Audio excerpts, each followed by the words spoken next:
Quimera Audiolivros apresenta Autodefesa Psíquica, um livro de Dion Fortune. 8ª parte. Os motivos do ataque psíquico. 2. Disputas com as fraternidades ocultas. Os poderes da cláusula de penalidade nos juramentos de iniciação. Os incidentes de uma cerimônia de iniciação. O adepto que desafiou a sua ordem. O ataque dos gatos. Uma escaramuça astral. Novamente o caso de Lona. Sabem muito bem os ocultistas que não é coisa agradável ir alguém contra uma fraternidade oculta, da qual se tornou membro por meio da iniciação cerimonial, e a qual se vinculou por juramento. Como já vimos, a mente maligna de um ocultista treinado é uma arma asquerosa. Quanto não o será a mente grupal formada por várias mentes treinadas, especialmente quando concentradas através do ritual.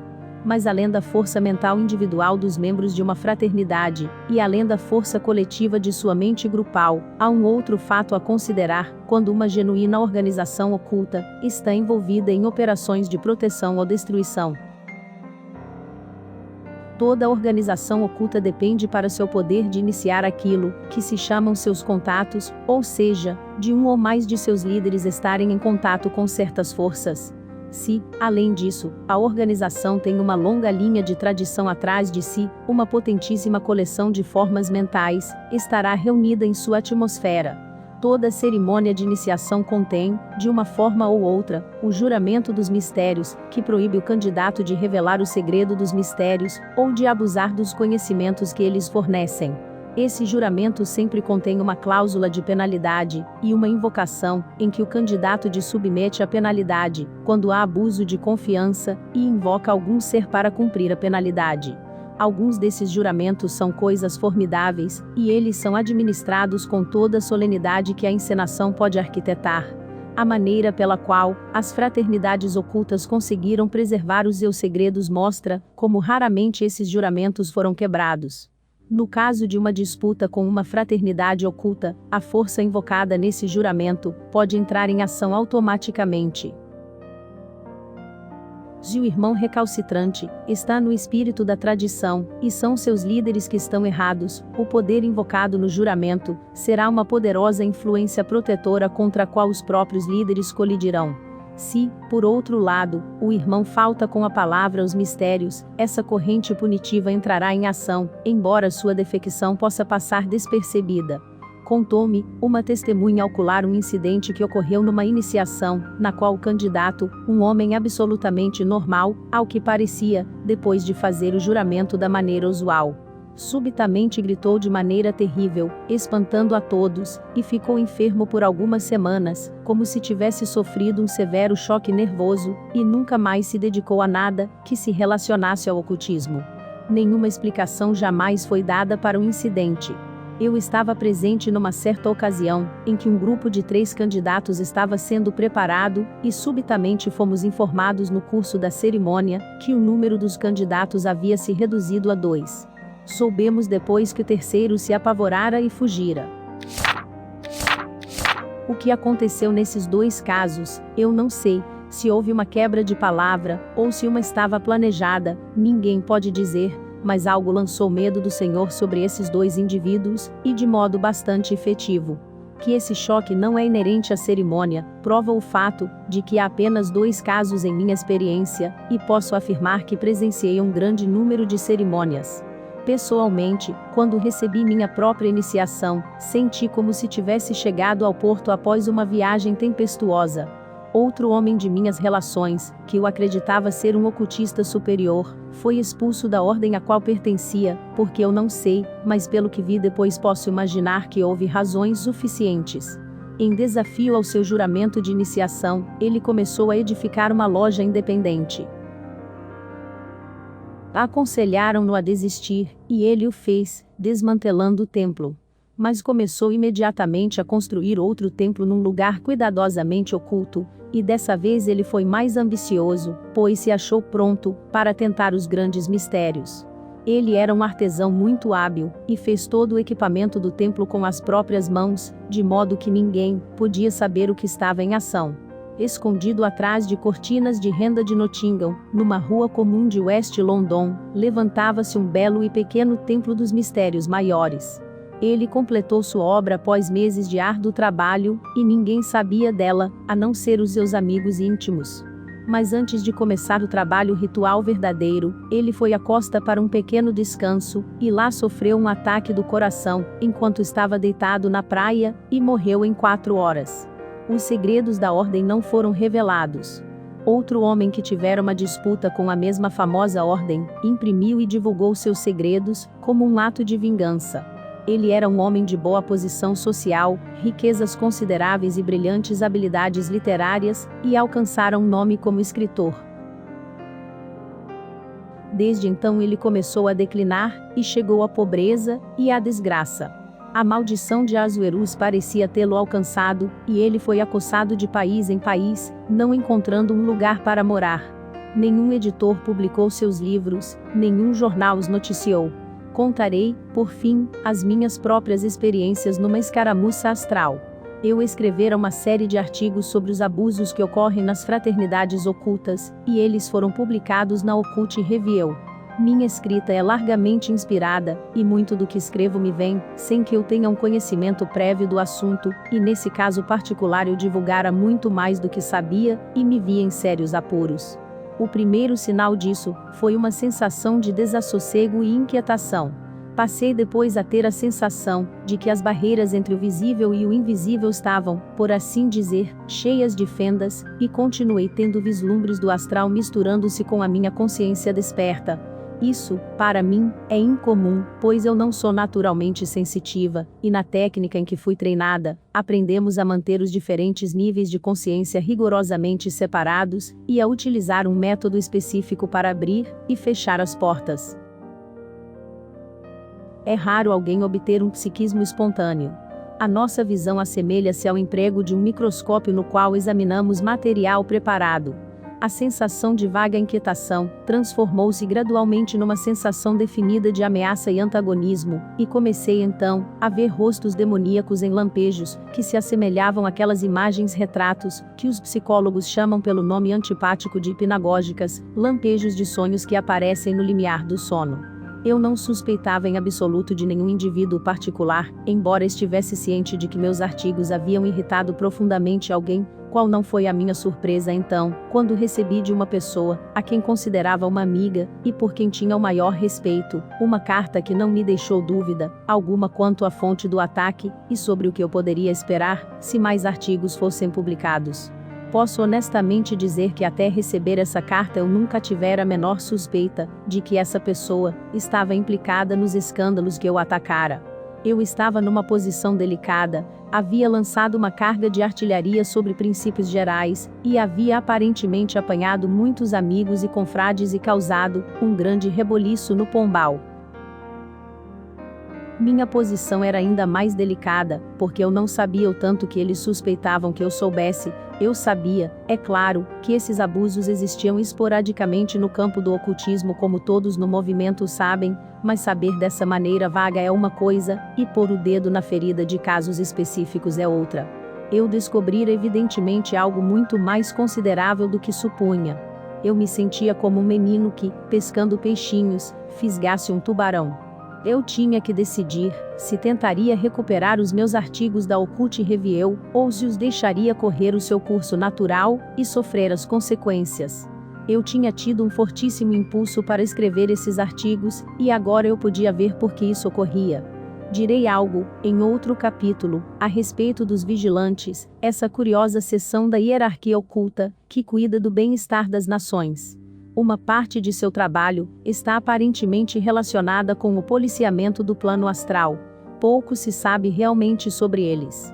Deparamo-nos esporadicamente com o seu trabalho e juntamos as peças. Eu cruzei seu caminho em várias ocasiões, como contarei mais adiante.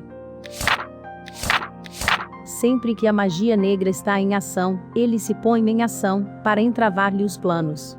Seja como for, cheguei à conclusão de que, em face do que havia transpirado, o impulso que eu tivera, para fazer aquele trabalho, poderia ter emanado dos vigilantes.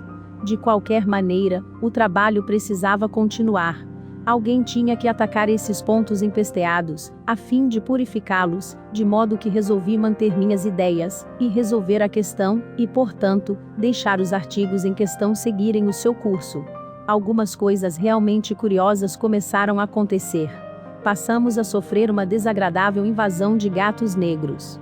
Não eram gatos alucinatórios, pois nossos vizinhos partilhavam da mesma aflição, e trocávamos lamentos com o vigia da casa ao lado, que se empenhava em retirar bandos de gatos negros dos degraus da porta, e do pitoril da janela com uma vassoura, e que declarava nunca ter visto em sua vida tantos, e tão medonhos espécimes.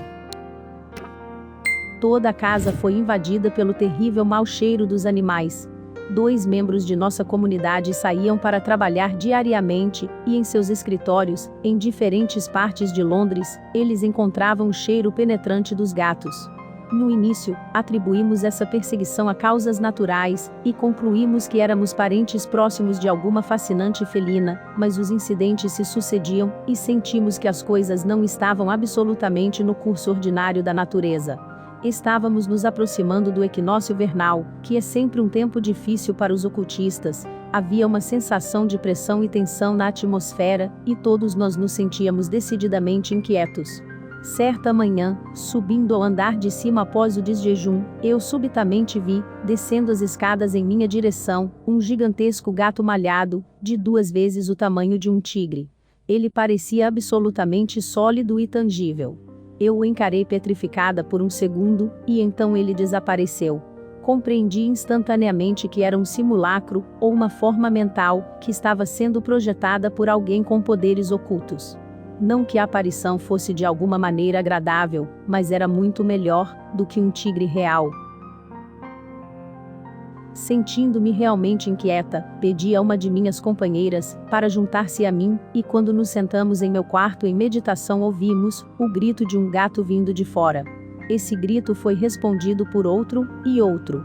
Olhamos pela janela, e a rua, como podíamos ver, estava salpicada de gatos negros, e eles gemiam e gritavam em plena luz do dia, como fariam nos telhados à noite. Eu me levantei, reuni minha parafernália e realizei um exorcismo. Ao terminar, olhamos novamente pela janela. Não havia nenhum gato à vista, e jamais os vimos novamente depois. As visitas tinham chegado ao fim. Apenas a população normal de ratos convivia normalmente conosco. O equinócio vernal estava então sobre nós. Devo explicar que essa é a estação mais importante do ano para os ocultistas. Grandes ondas de força flutuam nos planos internos, e elas são difíceis de manipular. Se há algum distúrbio astral para eclodir, ele normalmente arrebenta como uma tempestade nessa estação. Há também certos encontros que ocorrem no plano astral, e muitos ocultistas a eles comparecem fora de seus corpos. Para fazer isso, o indivíduo precisa entrar em transe, pois dessa maneira a mente fica livre para trabalhar. É comum pedir-se a alguém que compreende esse método de trabalho para vigiar o corpo enquanto este está desocupado e impedir que lhe sobrevenha qualquer dano. Via de regra, quando um ataque oculto está sendo executado, procuramos manter a consciência a todo custo, dormindo de dia e permanecendo despertos e meditando enquanto o sol está sob o horizonte. Por azar, contudo, fui obrigada a fazer uma dessas viagens astrais nessa estação. Minha atacante sabia disso tanto quanto eu. Portanto, fiz meus preparativos com todas as precauções em que pude pensar, reuni um grupo cuidadosamente escolhido, e fechei o local da operação com a cerimônia comum. Eu não tinha muita fé nessa operação em face das circunstâncias, pois a minha atacante era de um grau muito mais elevado do que o meu, e poderia romper qualquer selo que eu colocasse. Contudo, esse procedimento dava proteção contra aborrecimentos menores. O método de fazer essas viagens astrais é altamente técnico, e não posso entrar neste assunto aqui. Na linguagem da psicologia, trata-se de uma auto-hipnose obtida por meio de um símbolo. O símbolo age como uma porta para o invisível. De acordo com o símbolo escolhido, assim será a seção do invisível cujo acesso é obtido. O iniciado experiente, portanto, não erra no astral como um fantasma inquieto, mas caminha por corredores bem conhecidos. A tarefa de minha inimiga não era, portanto, difícil, pois ela sabia a ocasião em que eu deveria empreender essa viagem e o símbolo que eu deveria utilizar para sair do corpo.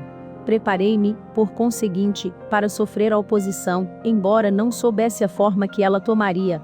Essas viagens astrais são na verdade sonhos lúcidos nos quais o indivíduo conserva todas as suas faculdades de escolha, força de vontade e julgamento. As minhas sempre começam com uma cortina de cor simbólica, por cujas dobras eu passo. Nem bem eu tinha atravessado a cortina nessa ocasião, quando vi minha inimiga esperando por mim, ou, se preferirmos outra terminologia, comecei a sonhar com ela. Ela surgiu com todos os trajes de seu grau, que eram magníficos, e barrou minha entrada, dizendo-me que graças à sua autoridade ela me proibia de fazer uso dessas viagens astrais. Repliquei que não admitia o seu direito de me fechar os caminhos astrais apenas, porque ela fora pessoalmente ofendida, e que eu apelara aos chefes interiores, por quem éramos responsáveis. Seguiu-se então uma batalha de vontades, na qual experimentei a sensação de ser girada pelo ar, e cair de uma grande altura, e achei-me em seguida de volta ao meu corpo. Mas meu corpo não estava onde eu deixara, e sim num dos cantos da sala, a qual parecia ter sofrido um bombardeio. Através do fenômeno bem conhecido da repercussão, a batalha astral tinha aparentemente se comunicado ao corpo, que havia dado um salto mortal enquanto um agitado grupo retirava a mobília de seu caminho. Fiquei abalada por essa desagradável experiência. Reconheci que havia levado a pior, e que fora efetivamente expulsa dos caminhos astrais, mas eu também compreendi que se aceitasse essa derrota minha carreira oculta estaria no fim. Assim como uma criança que foi derrubada de seu pônei, precisa imediatamente retomá-lo e remontar, se pretende montá-lo novamente, eu sabia também que eu devia a todo custo empreender essa viagem astral, se quisesse conservar meus poderes. De modo que pedi a meu grupo para recompor-se e refazer o círculo, porque devíamos fazer outra tentativa. Invoquei os chefes interiores e saí novamente.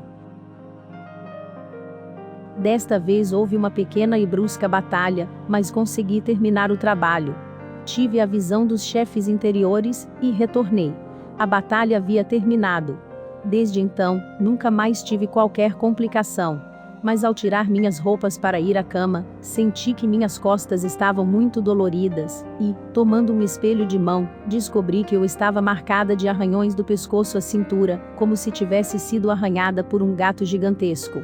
Contei essa história a alguns amigos, ocultistas experientes, que àquela época estavam estreitamente associados à pessoa com quem eu tivera esse transtorno, e eles me disseram que ela era bem conhecida por esses ataques astrais, e que uma pessoa, de quem eram amigos, havia tido uma experiência exatamente igual, tendo sido coberta, após uma disputa com ela, pelas mesmas marcas de arranhões. Em seu caso, contudo, ela ficou enferma por 6 meses e jamais teve qualquer contato novamente com o ocultismo. Há um curioso epílogo para essa história, que pode ou não explicá-la. Já contei a história da morte misteriosa que ocorreu em Lona, e que o corpo nu da infeliz jovem foi descoberto sobre uma cruz cortada na relva. Nenhuma causa pôde ser descoberta para sua morte, e o veredito foi de que ela morreu por exposição ao frio. Mas se ela estivesse perdida, como viria ela a morrer de maneira ritual, e não andando? Por que despiu ela todas as roupas antes de deixar a casa, cobrindo-se apenas com uma capa negra? E por que conservou consigo uma grande faca com a qual cortou a cruz na relva? Não conheço a sua história posterior, pois eu a perdi de vista durante os 2 ou 3 últimos anos de sua vida, mas na época em que a conheci ela estava associada com a mulher a qual me referi. As únicas marcas que se encontraram em seu cadáver eram arranhões.